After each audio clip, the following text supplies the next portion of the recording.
Oke, untuk monitoring ONU, silahkan masuk pada Winbox dan connect pada jaringan SMK Negeri 1 Cijulang menggunakan username yang sudah disediakan. Kemudian untuk melihat semua ONU yang aktif, masuk pada interfaces. Nah, di situ akan tampil semua ONU yang sudah dipasang dengan tanda PPPoE. Nah, contoh ini untuk lab TKJ. Itu berarti ONU yang terpasang di lab TKJ 3. Nah, kalau misalnya tidak ada di situ, kemungkinan ONU-nya sedang mati. Nah, kemudian di sana juga ada VLAN sesuai dengan kebutuhan. Oke, kita ambil contoh untuk monitoring lab TKJ 3. Klik pada status, kemudian remote address, copy IP address tersebut di browser untuk mengakses ONU. Nah, masuk menggunakan akun administrator dan klik go.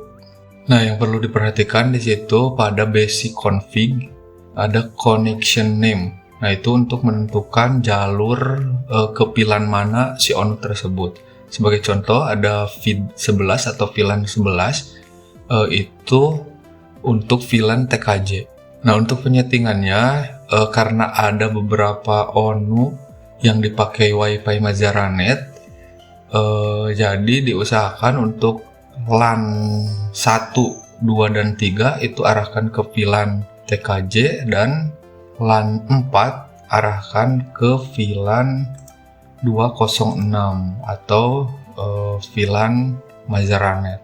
Kemudian pada WLAN itu di disable saja. Untuk menyimpannya klik submit. Sudah, itu saja untuk monitoring ONU.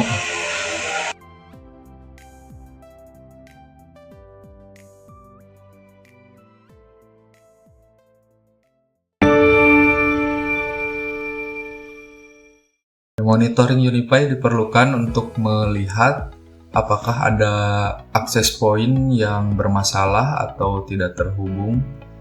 Untuk caranya bisa masuk ke browser dan ketikkan unify.ui.com. Ini bisa dilakukan di luar jaringan SMK Negeri 1 Cijulang. Untuk username dan password silahkan yang sudah disediakan. Klik sign in, maka akan tampil network server. Nah, untuk tampilan awalnya seperti ini. Di situ ada most active client, berarti klien yang paling gacor. Kemudian most active access point, ini access point yang stabil. Nah, untuk topologi ini untuk menampilkan diagram atau topologi dari Unify sampai ke klien. Bisa dilihat semua klien tergambarkan di situ terhubung ke Unify mana.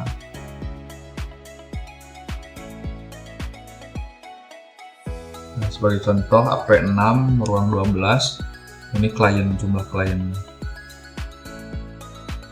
Nah, untuk Unify device ini menu untuk menampilkan semua Unify baik yang hidup ataupun yang mati. Nah, di situ sebagai contoh ada AP25. Nah, itu ada sedikit error, kemungkinan habis mati. Jadi harus menunggu beberapa saat atau klik to resolve supaya dia berwarna hijau kembali. Nah, untuk connected itu untuk melihat berapa banyak jumlah klien dari tiap Unify tersebut.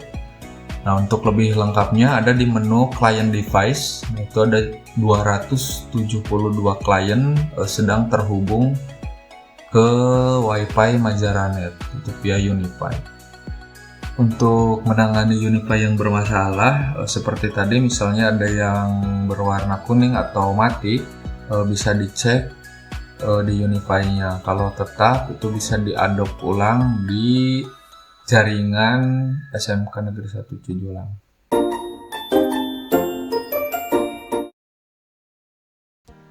Oke, untuk monitoring hotspot dan membuat voucher, bisa mengetikkan mazara.mkm.my.id pada browser. Ini bisa dilakukan di jaringan atau di luar jaringan SMK Negeri 1 Cijulang. Masukkan username Mikmon dan password yang sudah ditentukan. Klik login. Kemudian akan masuk pada tampilan awal. Klik buka. Akan tampil beberapa menu, termasuk di dalamnya ada jumlah voucher yang aktif dan pendapatan.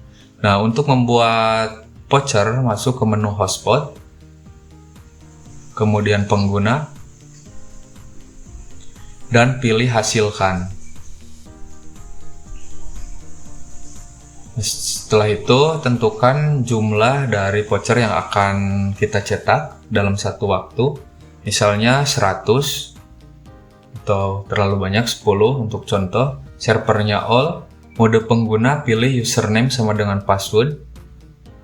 Panjang namanya tentukan saja misalnya 4. Nah, untuk awalan ini untuk menandai saja, misalnya UP1 itu berarti untuk membuat voucher di UP 1 hari, UP7 7 hari, dan 30 itu 30 hari. Ini tidak wajib.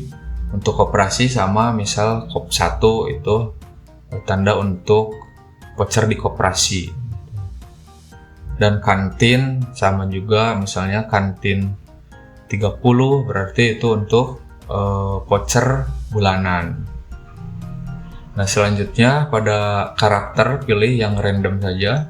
Nah, ini yang paling penting pada profile, pilih sesuai dengan kemauan kita. Misalnya mau mencetak untuk kantin harian, berarti pilih pada profile voucher harian. Dan selanjutnya untuk mingguan, berarti pilih mingguan. Untuk batas waktu ini sangat penting. Misalnya kita mau membuat voucher untuk kantin harian, berarti pada batas waktunya kita masukkan perintah pakai jam, yaitu 12H atau 12 jam. Nah, kalau misalnya 7 hari berarti 7D. Nah, untuk 30 hari berarti 30D, seperti itu.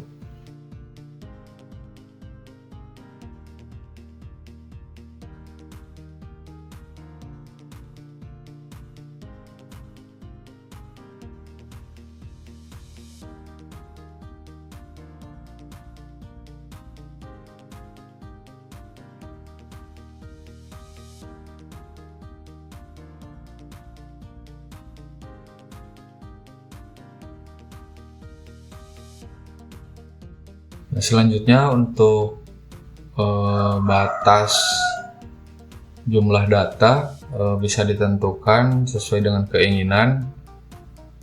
Untuk voucher mingguan misalnya 70 GB, untuk voucher bulanan 200 GB.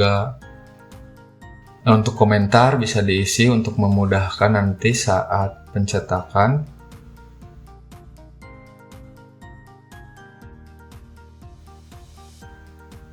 Dan klik hasilkan. Tunggu beberapa saat. Nah, setelah proses terhenti, klik cetak. Nah, maka kita tinggal mencetak voucher tersebut. Itu untuk mencetak voucher. Untuk menghapusnya bisa masuk ke daftar pengguna. Nah, menghapus yang paling gampang itu menggunakan komentar yang tadi dibuat. Misal mau menghapus voucher yang kantin bulanan. Nah, tampilkan, kemudian klik logo atau ikon hapus berdasarkan komentar.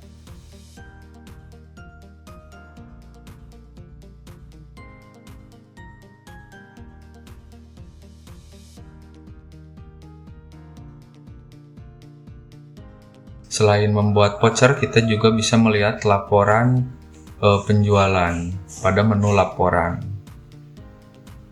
Klik pada laporan.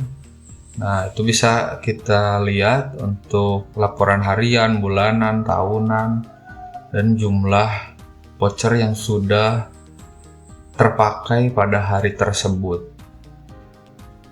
gitu. Dan untuk paling bawah bisa melihat voucher apa yang paling banyak digunakan.